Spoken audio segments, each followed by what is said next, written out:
துபாய்க்கு வேலைக்கு சென்றபோது தன்னை பிணை கைதியாக பிடித்து வைத்து கொடுமை செய்தவர்கள் மீது நடவடிக்கை எடுக்க வேண்டும் என நாகையைச் சேர்ந்த அக்பர் அலி புகார் மனு அளித்துள்ளார். நாகை மாவட்டம் சீர்காழியை அடுத்த புத்தூர் கிராமத்தைச் சேர்ந்த அக்பர் அலி கடந்த ஆண்டு துபாய்க்கு வேலைக்கு சென்றுள்ளார்.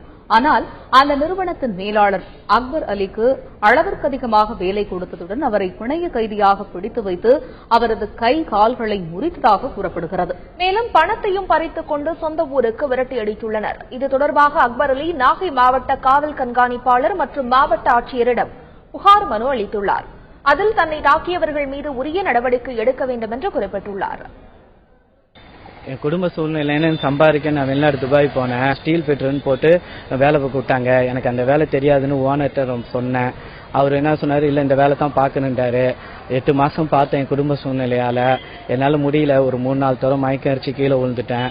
அப்புறம் அவர்கிட்ட சொன்னேன் என்னால் பார்க்க முடியலன்றதுக்கு, இல்லை இதுதான் பார்த்து தான் ஆகணும்னு சொன்னோன்னே நான் லேபர் ஆஃபீஸில் போய் கம்ப்ளைண்ட் பண்ண போனேன். அவர் என்னை அழைச்சிட்டு போய் ரூமில் போட்டு நிர்வாணமாக்கி என்னை போட்டு அடின்னு அடித்து எங்கெல்லாம் கேட்காம நீ இப்படி போலீஸ் ஸ்டேஷன் போனேன்ட்டு என்னை போட்டு இது பண்ணி எனக்கு ரொம்ப கொடுமை பண்ணிட்டாங்க. கை கால்லாம் அடித்து ரொம்ப இது பண்ணிட்டாங்க.